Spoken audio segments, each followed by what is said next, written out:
Hi everyone.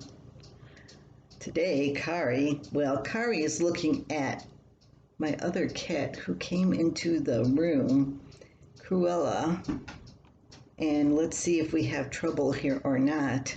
They don't like each other especially. Anyway, I'm going to try and read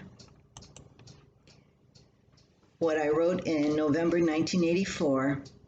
Thank you anyway. Thanksgiving came too early for us this year. Usually it comes when our world is winding down from a hectic harvest. This year, because of weather and one machinery breakdown after another, we're still struggling to bring in our crops. You lucky people who have finished can look at us and breathe a sigh of relief and say, therefore, for the grace of God go I. But if it was up to me, I'd move this holiday back a few weeks. But I can't do that. Company's coming, and so it's time to say thank you, God, anyway. First, I guess I should say thanks for helping me make it to another Thanksgiving. I'd rather be here than not.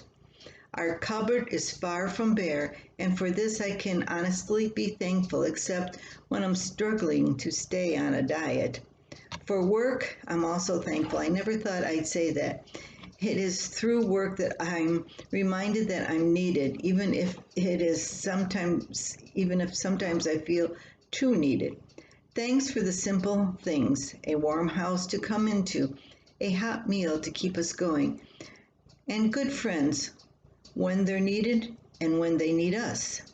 Thank you, God, for one special farmer whose wind-burnt face managed to smile even after the clutch went out on one machine, the brakes out in another. The combine had to be dragged out of 4 different mud holes.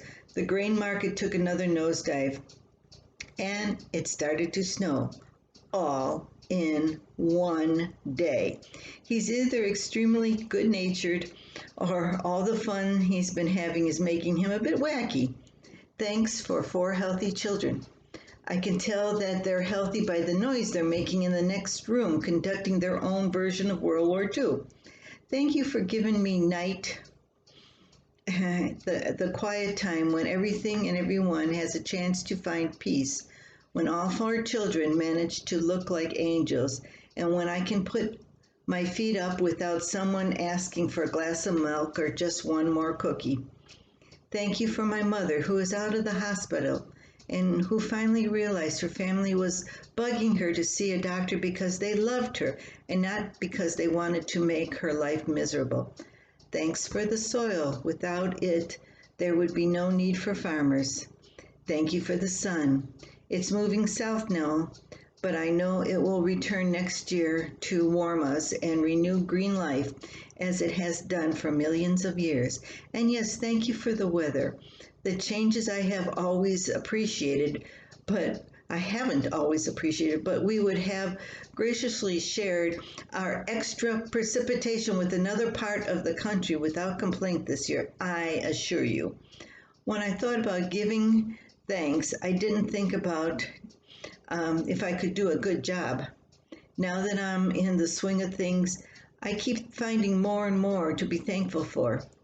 Thank you for electricity, combustible engines, scientists, and modern technology in general.